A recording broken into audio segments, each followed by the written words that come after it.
Hello everyone, myself Amita Saraswat, lecturer chemistry department MLV Government College, Bhilwara, Rajasthan. Today my topic for BSc first year inorganic chemistry paper first, and in this we will read about semiconductors. चालकों व अर्धचालकों के बीच के पदार्थ को चालकों और अचालक के बीच के पदार्थ को अर्धचालक कहते हैं। अतः वे पदार्थ जो परम शून्य ताप पर तो विद्युत के कुचालक होते हैं, लेकिन सामान्य ताप या अधिक पर विद्युत का चालन करते हैं, अर्धचालक कहलाते हैं। इसके उदाहरण हैं जैसे कि जर्मेनियम, सिलिकॉन, इंडियम। कुछ क्रिस्टल जालक अचालक होते हैं पर अशुद्धियों की मात्रा मिलाने पर अर्धचालक बन जाते हैं। अर्धचालकों में संयोजकता बैंड पूर्ण रूप से भरा हुआ होता है और चालक बैंड जो होता है वो पूर्ण रूप से खाली होता है। अचालकों में संयोजकता बैंड तथा चालक बैंड की ऊर्जा में अधिक अंतर होने के कारण संयोजकता बैंड के जो इलेक्ट्रॉन है वो चालक बैंड में स्थानांतरण नहीं हो पाता। यही कारण है कि अचालक में चालकता या कुचालक जो होते हैं वो चालकता नहीं दर्शाते, क्योंकि वहां पर एनर्जी जो गैप है वो ज्यादा होता है। अर्धचालकों में भी चालक बैंड पूर्णतः खाली होता है, परंतु संयोजकता बैंड और चालक बैंड के मध्य ऊर्जा का अंतर कम होता है। इससे इनकी जो चालकता है वो कुचालक की तुलना में अधिक होती है। अर्धचालकों को दो भागों में बांटा जा सकता है, धातु से बने अर्धचालक या लवण से बने अर्धचालक। इसमें सबसे पहले हम धातु से बने अर्धचालक को बात करेंगे। ये दो प्रकार के होते हैं, नैज अर्धचालक और बाह्य अर्धचालक। नैज अर्धचालक में क्या होता है कि ये अर्धचालक अपने शुद्ध रूप में नैज अर्धचालक कहलाते हैं। इनका उदाहरण है जर्मेनियम, सिलिकॉन और इंडियम। नैज अर्धचालकों में क्या होता है कि इलेक्ट्रॉनों से भरा हुआ एक संयोजकता बैंड होता है और एक चालकता बैंड होता है जो कि शून्य ताप पर रिक्त होता है। इन दोनों के मध्य जो ऊर्जा अंतराल है वो कम होता है। इस ऊर्जा अंतराल को निषिद्ध ऊर्जा अंतराल या वर्जित क्षेत्र कहा जाता है। परम शून्य ताप पर इलेक्ट्रॉनों का संयोजकता बैंड से चालकता बैंड में स्थानांतरण नहीं होता, इसलिए वहां पर ये कुचालक की तरह व्यवहार करते हैं।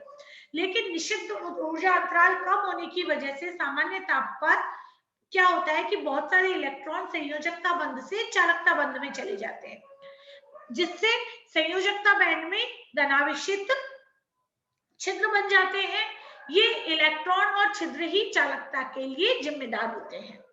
तापक्रम में वृद्धि के साथ चालकता बैंड में उत्तेजित इलेक्ट्रॉनों की संख्या तथा संयोजकता बैंड में उपस्थित जो छिद्र है उनकी संख्या भी बढ़ती है। इसीलिए तापक्रम बढ़ाने पर अर्धचालकों की जो चालकता है वो बढ़ती जाती है। चालक और अर्धचालक के बीच में जो मेन अंतर है वो ये होता है कि जब ताप बढ़ाया जाता है तो चालकों की तो चालकता कम हो जाती है, जबकि अर्धचालकों की चालकता बढ़ती है। ये देखिएगा यहाँ पर संयोजकता बैंड जो कि पूरा भरा हुआ होता है, चालकता बैंड रिक्त होता है, जो एनर्जी गैप है वो कम है। अब अगर ऊर्जा दी जाती है तो यहाँ से जो इलेक्ट्रॉन है वो निकल के चालकता बैंड में चले जाते हैं। इलेक्ट्रॉनों को यहाँ हमने क्रॉस से दर्शा रखा है, जबकि अब अगर इलेक्ट्रॉन चले गए हैं तो धनात्मक छिद्र O से हम यहाँ पर वो विकेट स्थान या पॉजिटिव चार्ज बता रहे हैं। नैज अर्धचालकों के साथ में सबसे बड़ी कठिनाई जो होती है वो ताप को नियंत्रित करने की रहती है, क्योंकि अधिक ताप पर अधिक इलेक्ट्रॉन संयोजकता बैंड से चालकता बैंड में चले जाते हैं, जिससे बंधन में भाग लेने वाले इलेक्ट्रॉनों की संख्या में कमी आ जाती है और क्रिस्टल टूट जाता है। अगले प्रकार के जो अर्धचालक है वो है बाह्य अर्धचालक। ऐसे पदार्थ जो सामान्यतः अर्धचालक होते हैं लेकिन अशुद्धियों की कुछ मात्रा मिलाने पर अर्धचालक बन जाते हैं, वो बाह्य अर्धचालक कहलाते हैं। मतलब इनमें प्योरली तो ये कुचालक होंगे, लेकिन अगर इनमें कुछ आप कंटेंट मिला देंगे या अशुद्धि मिला देंगे तो वो चालक बन जाएंगे। ऐसे पदार्थ बाह्य अर्धचालक कहते हैं। अशुद्धियां मिलाने पर नैज अर्धचालकों की चालकता में भी वृद्धि होती है। जो बाह्य अर्धचालक है वो अशुद्धि के आधार पर दो प्रकार के होते हैं, एन टाइप के अर्धचालक और पी टाइप के अर्धचालक। एन प्रकार के अर्धचालक क्या है कि जो सिलिकम और जर्मेनियम वर्ग 14 के तत्व हैं, इनकी संयोजकता 4 होती है। अगर इनमें अशुद्धियों के रूप में वर्ग 15 के तत्व जैसे कि आर्सेनिक और फास्फोरस को मिला दिया जाए तो n प्रकार के अर्धचालक प्राप्त होते हैं। जर्मेनियम के क्रिस्टल में आर्सेनिक की अशुद्धि मिलाने से जर्मेनियम परमाणु जो है वो आर्सेनिक परमाणु से विस्थापित हो जाएगा। जर्मेनियम के पास में 4 संयोजकता इलेक्ट्रॉन है, जबकि आर्सेनिक के पास में 5। इस प्रकार आर्सेनिक अपने 4 इलेक्ट्रॉन के साथ में तो 4 जर्मेनियम के परमाणुओं के साथ बंध बना लेगा, लेकिन जो 5वां इलेक्ट्रॉन है वो बंध में भाग नहीं लेगा। इस प्रकार यह अतिरिक्त इलेक्ट्रॉन संयोजकता बैंड में नहीं जा सकता, बल्कि धनावेशित आर्सेनिक परमाणु के चारों ओर बहुत ढीले बंधन से पड़ा रहता है। इस प्रकार चालकता बैंड के नीचे इन अतिरिक्त इलेक्ट्रॉनों की पट्टी बन जाती है, जिसे हम दाता इलेक्ट्रॉन कहते हैं। दाता स्तर से जो इलेक्ट्रॉन है वो आसानी से चालकता बैंड में चले जाते हैं, जिससे जर्मेनियम की चालकता बढ़ जाती है।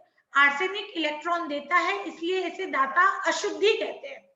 यहाँ विद्युत धारा इलेक्ट्रॉनों द्वारा ली जाती है, इसीलिए इसे n प्रकार के अर्धचालक कहते हैं।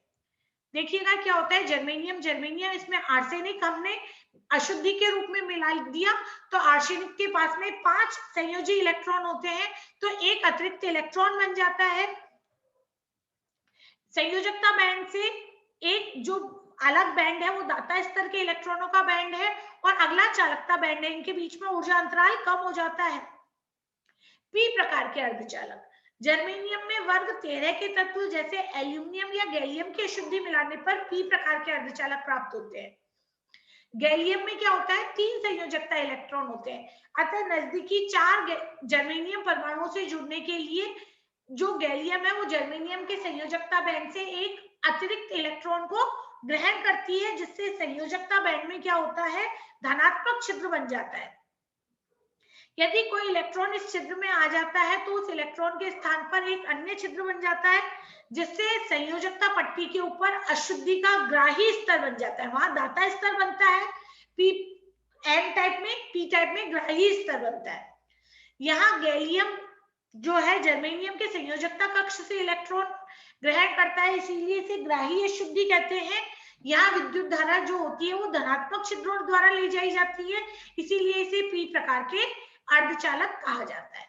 ये देखिएगा, जर्मेनियम के बीच में गैलियम के पास में 3 ऐसे संयोजी इलेक्ट्रॉन है, इसलिए एक होल या छिद्र का निर्माण होगा, और ये हो इस प्रकार से आपका संयोजकता बैंड में ग्राही स्तर का एक ऊर्जा गैप बन जाएगा। Thank you.